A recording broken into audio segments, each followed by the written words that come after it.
You don't hate people, you just hate what you become when you're around the wrong ones. I know that silence you keep, it's not pride, it's protection.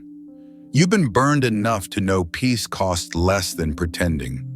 Always explaining, always shrinking, always quiet.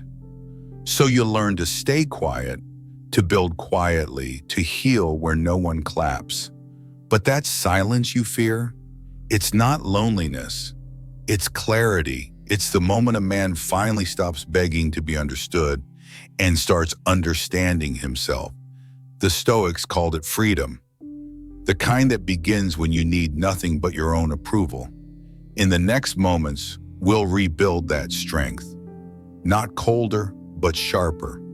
Not by running faster, but by walking back to yourself. Most men think peace appears when life finally slows down, but the Stoic warrior learns it differently. Peace appears when you can keep your rhythm even when nothing moves around you. Being alone isn't the end of your story, it's the gym where you train for the next chapter. And like every training ground, it hurts before it heals. I know it's not easy to train in silence, but one day you'll look back and realize that was where you rebuilt your power. No crowd, no applause, just the sound of your own decisions echoing back at you. Every repetition of discipline and silence hardens what life once softened. I once met a retired boxer who trained at dawn long after he'd left the ring. No opponent, no camera, just a punching bag and his reflection in the dusty window. He told me, "If I stop showing up for myself, I forget who I am." I know that feeling, when showing up for yourself feels harder than showing up for anyone else. But that's where real strength starts. In the quiet place no one claps for. That's solitude. Not emptiness, but maintenance. He wasn't chasing victory anymore. He was maintaining identity. When you're single, the world keeps whispering that something is missing. But what's missing isn't another person. It's the structure that other people once provided. You don't crave her arms. You crave the version of yourself who once believed he couldn't fall. And that version of you is still here, waiting to be rebuilt. Solitude forces you to build that structure from the inside. Wake up at the same hour. Keep your space clean. That's how you tell your mind it's safe again. Order isn't control, it's self-respect. Silence is not your enemy, it's the ground where your mind learns to stand again. Here's where you meet the parts of yourself you've ignored. The impatience, the craving, the old excuses. They'll rise, let them. You're not here to escape them, you're here to outlast them. Choose one ritual you'll protect no matter what. Morning cold water, stretching, journaling a single sentence. Don't pick it for comfort, pick it for consistency. Repeat it for 7 days. Let it remind you that you can rely on yourself again. You'll notice something strange. The same room that once felt too quiet starts to feel charged, like a forge warming from the inside. That's the reward of training alone, because solitude isn't what breaks you, it's what builds the man who can't be broken. And as your silence gets stronger, the world will test it, not to break you, but to see if you truly own your peace. You don't heal by finding peace. You heal by building power so calm it no longer needs to prove itself. When was the last time you came home to silence and felt both peace and emptiness at once? How often do you start doubting your worth, not because you failed, but because no one's watching you win? And how long will you keep pretending solitude is a phase when deep down it's become your reality? Every man knows that quiet pressure, the need to look fine even when you're falling apart inside. You wake up and measure your worth through someone else's eyes. A message left on read feels heavier than a missed meal. A small silence from the wrong person can ruin an entire day. That doesn't make you weak. It just means you once cared deeply, and maybe caring too much was never your mistake. It was your proof that you were still human. You wanted to matter, that's all. Every man does. It's not neediness, it's just the human part you learn to hide. It's strange how we end up living like rented souls, owned by opinions that keep changing their price. As Seneca said, it is not the man who has too little, but the man who craves more, that is poor. And craving approval is the modern poverty of the soul. You tell yourself it doesn't matter, but deep down you're still waiting for someone to say, you did enough. Approval feels soft, but it cuts deep. It trains you to live as a copy of what others admire instead of the original that life designed. I once knew a man who spent years chasing a promotion that never came. He worked late, smiled through exhaustion, kept showing up early, hoping someone would notice. When the new manager got the job, he didn't quit. He just stopped caring about himself. It wasn't failure that broke him. It was forgetting who he was before he started performing. Even the strong get trapped by applause. It sounds like validation, but it feeds the wrong hunger. The more you need it, the more it owns you. And when you finally get what you wanted, you realize it was never peace, just a louder kind of prison. Single men feel this weight sharper than most, because when you walk alone, every silence echoes. The world keeps asking why you're still by yourself, as if love were a deadline. But the truth is, you're not behind. You're just done begging for entry into places that drain your worth. The Stoics knew this long before us. They didn't chase crowds.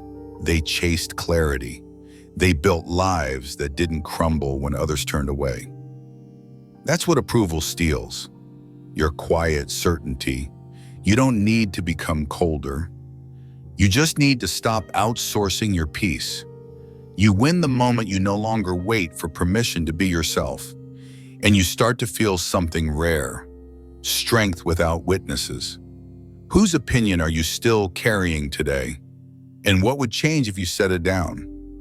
You don't need their praise to feel alive. You just need the silence that proves you're finally free. But strength means nothing without tenderness. And yet, solitude can harden you if you forget its purpose. If this part spoke to you, take a second to like or share it. Not for the algorithm, but because another man out there might need to hear this silence too. Most men mistake isolation for independence. They cut the world off and call it control. They say, I don't need anyone, but deep down they're not free. They're just afraid to depend again. True self-reliance isn't about disappearing. It's about returning stronger, steadier, and whole. You see it everywhere. Men who look solid on the outside but quietly collapse when no one's watching. They outsource their peace to paychecks, validation, or the warmth of a relationship they don't even believe in anymore. When those things fade, so does their center. They think they lost love, but what they really lost was structure. A friend once told me he felt useless after his divorce, not because he missed the woman, but because he'd forgotten how to cook, how to plan, how to live on his own terms. He rebuilt by doing one small thing a day for himself, fixing a chair, learning to make real food. He wasn't just fixing furniture, he was fixing faith in himself. I've seen that look before.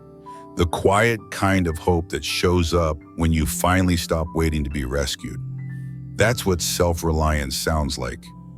Quiet confidence, not cold distance. The Stoics called it mastery of self, but it begins in the ordinary. Keeping promises to yourself, showing up on time even when no one waits, creating order in the spaces only you see. Those habits are not routine. They're a declaration of identity. Every small act whispers, I am enough to stand on my own. But don't let self-reliance harden into pride. Some men mistake emotional paralysis for wisdom. They stop opening up, stop asking for help, stop letting anyone close, and call it maturity. That's not strength. That's fear dressed as philosophy. A real man doesn't build walls. He builds a backbone. He can carry himself and still have a hand free to lift another. Think of one place you've been waiting for rescue and try rebuilding it, even a little, just to remind yourself you still can. Don't announce it. Don't rush it.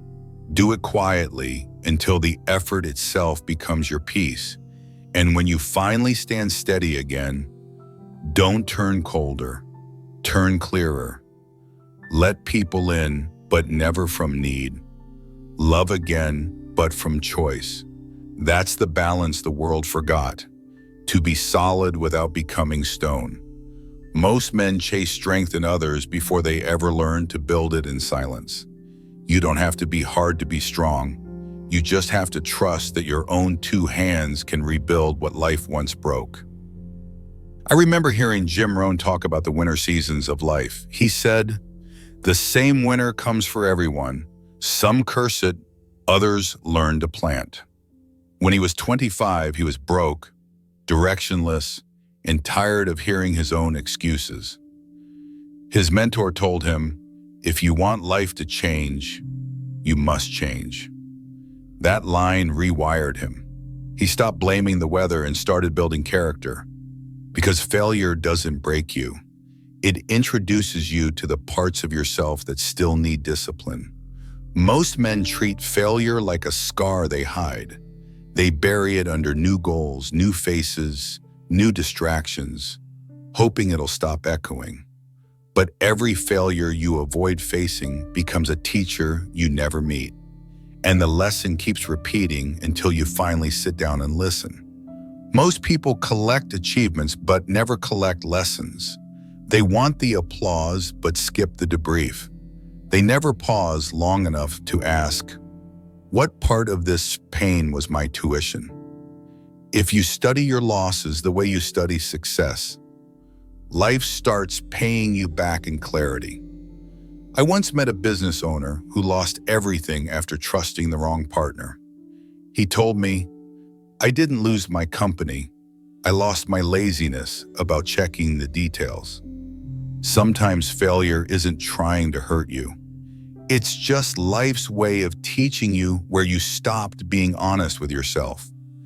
That's what failure really gives you, not shame, but precision.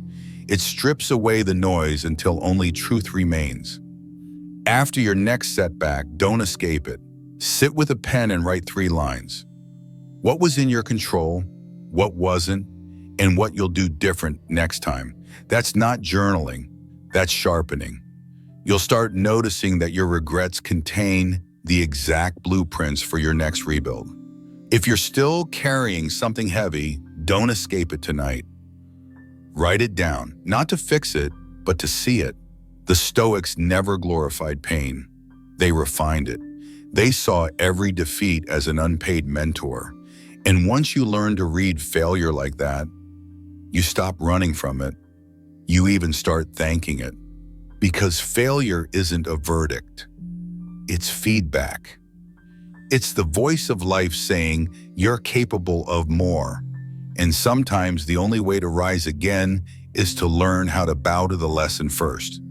You don't have to be unbreakable. You just have to be honest enough to start again. A man who can be shaken by one insult, one delay, one rejection, has walls but no foundation. And in a world that tests you every hour, you can't afford to live without one. Your outer world will always be unstable. Your inner world, that's where the real battle is fought.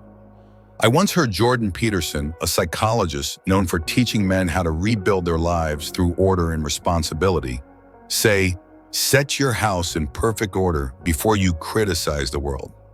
He wasn't talking about furniture. I know how it feels when your inner house is messy, when even your thoughts stop trusting you.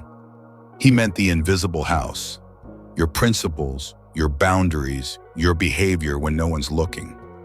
Because chaos isn't just outside, It lives in every unfinished promise, every unspoken resentment, every emotion you keep pretending doesn't matter. Epictetus once said, "No man is free who is not master of himself." That's why your inner fortress isn't built from walls. It's built from choices. Most men think control means suppressing feeling. They confuse calm with numbness. But a fortress isn't made of ice. It's made of clarity. You can feel deeply and still stay centered. You can care and still stay grounded.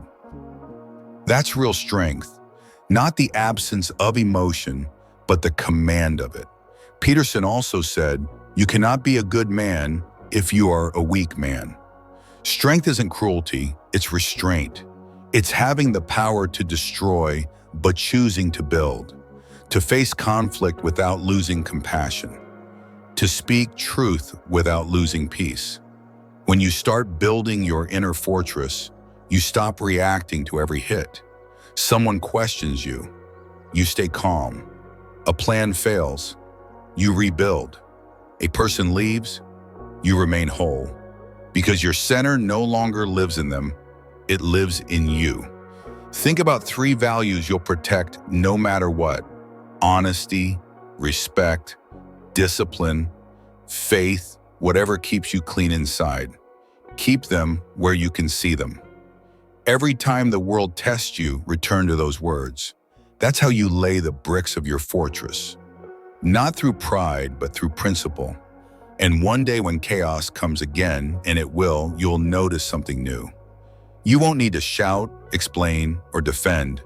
You'll simply stand still, and the storm will pass around you. Because the man who has mastered his inner world no longer fears losing the outer one. Take a breath here. You've built walls before, now you're building foundation. Let the silence settle for a moment. This is not where the story pauses. It's where strength learns to rest. So far, we've learned to build in silence, to stop chasing approval, to rely on our own strength, to turn failure into wisdom, and to guard our peace. The next chapters will take you deeper into what happens when you stop pleasing others and finally lead yourself. We grow up trained to please, to knowledge, to say yes, to swallow the words that might cause tension. But the longer you live that way, the more your voice forgets its own sound. Every time you agree just to avoid conflict, a small part of you leaves the room first. Every man reaches a point where peace costs him his approval. You can't keep everyone comfortable and still keep your soul intact. It's okay. Peace will feel lonely at first, but it's only shedding noise. At some point, you must choose their smile or your truth. Even a fisherman knows this truth.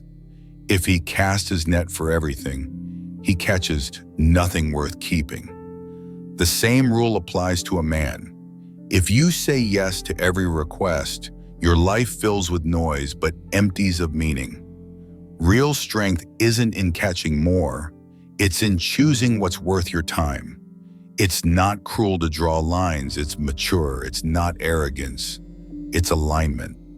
Single men know this fight well, the pressure to be agreeable, available, polite. But you don't owe anyone access to your time just because you have no one waiting at home. Your solitude isn't a vacancy, it's a boundary. And the right people won't be offended by it. They'll respect it. Say no once this week, kindly, clearly, then stay silent. The first time you say it, it might ache. Not because you were wrong, but because you were finally honest. Let the world feel your decision instead of your apology. You'll be surprised how light it feels when you no longer buy acceptance with exhaustion. Because the man who can disappoint others with grace never betrays himself again. He doesn't seek permission to rest, to rebuild, or to walk away. He knows that peace isn't given, it's protected. If you've ever had to disappoint someone just to stay true to yourself, tell me below. I read every comment, and your story might be the reason another man keeps going. I know the quiet gets loud sometimes, even for the strongest men. Every man fights two wars, one outside and one within. The outside battle earns applause. The inner one earns freedom. Because it's easy to control others, it's harder to control the man who lives in your head. You can win the deal, outsmart the rival, conquer the chaos, and still lose the quiet inside. That's the defeat most men never see coming. They mistake movement for mastery, but running faster doesn't mean you're free. You see, the moment you can name your reaction, you have already stepped outside it. That's victory over self. Not perfection, but perspective. Modern science now echoes what the Stoics practice in silence. When you name what you feel, the storm begins to lose its teeth. The mind starts to steady, like water settling after a thrown stone. You don't erase the emotion, you simply take back the wheel. Every man carries his own cage, a habit, a resentment, a loop of memory that keeps replaying when the room goes silent. But the lock was never outside. Freedom begins the moment you stop waiting for someone else to hand you the key.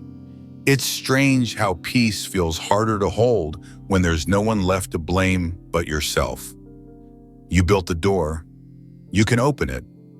Take a pause here, not to escape the noise, but to feel how quiet strength actually sounds. I know you don't need help. You just need a moment to breathe without proving you're strong.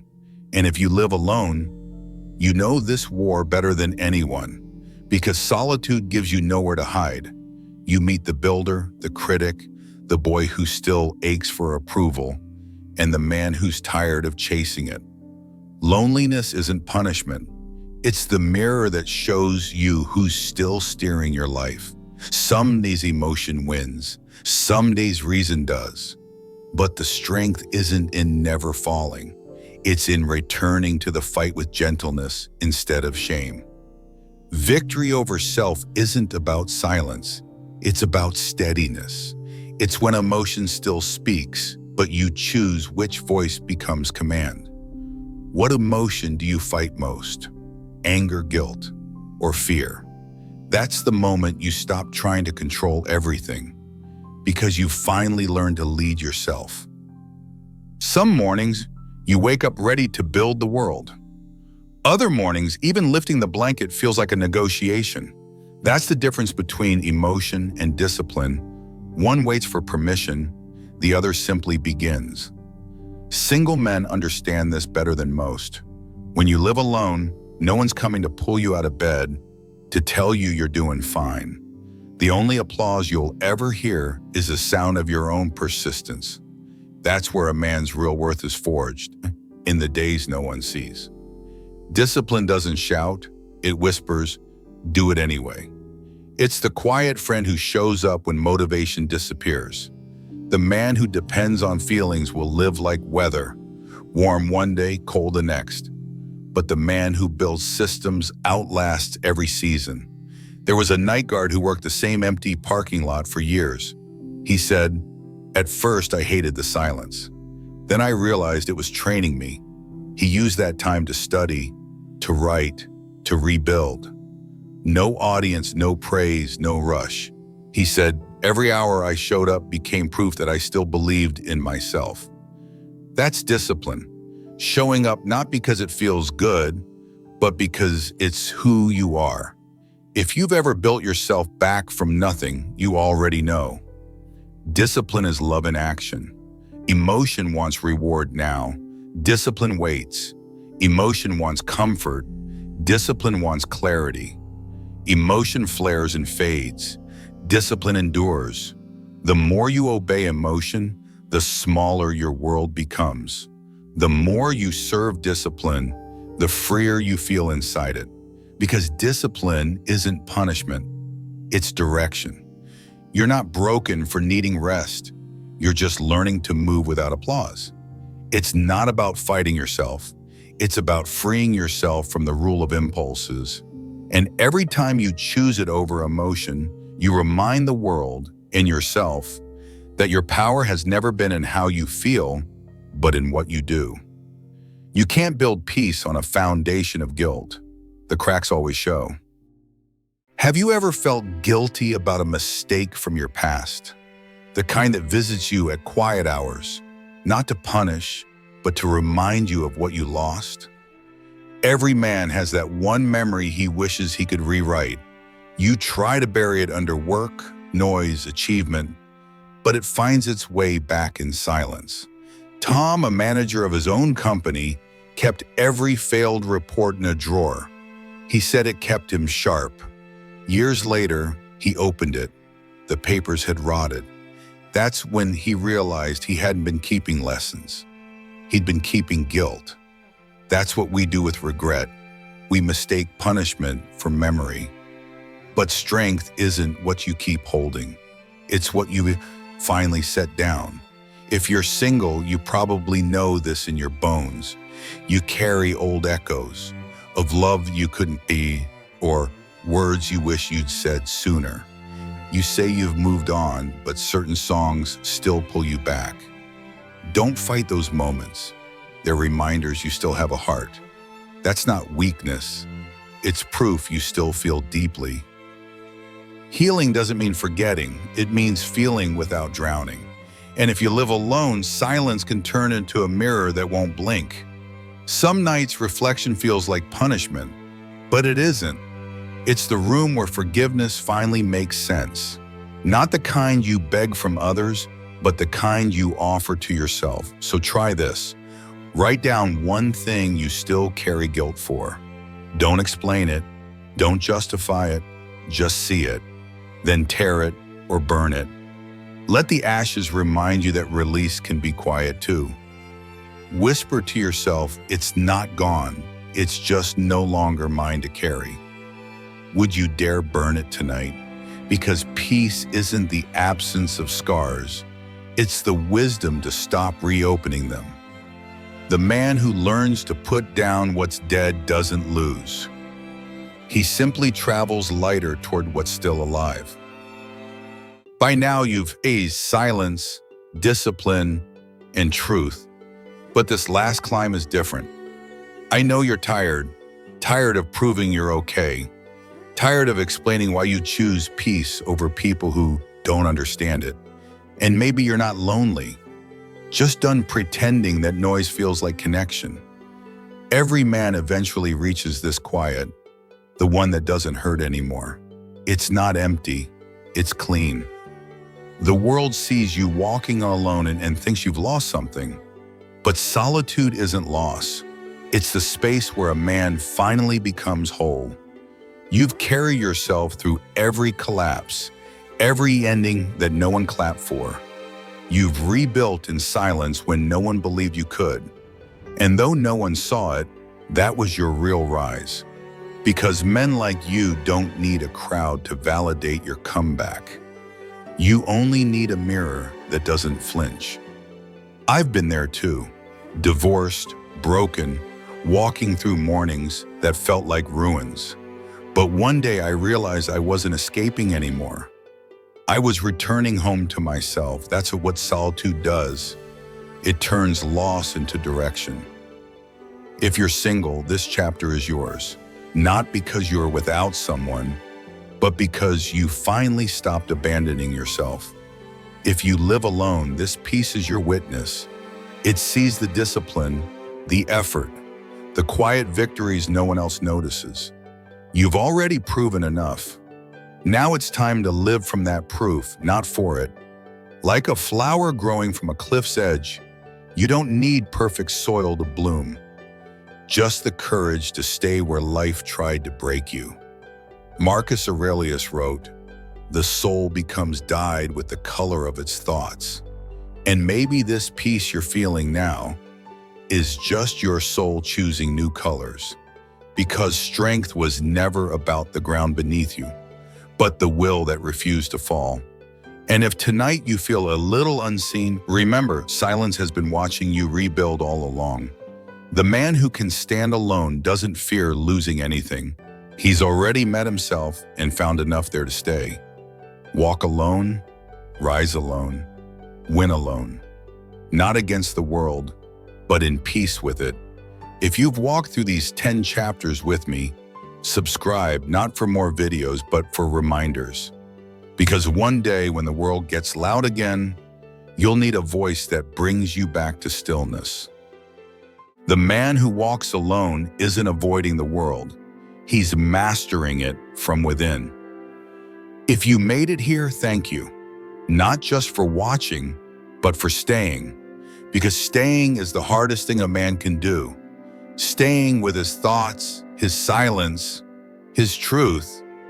You've walked through 10 chapters of rebuilding.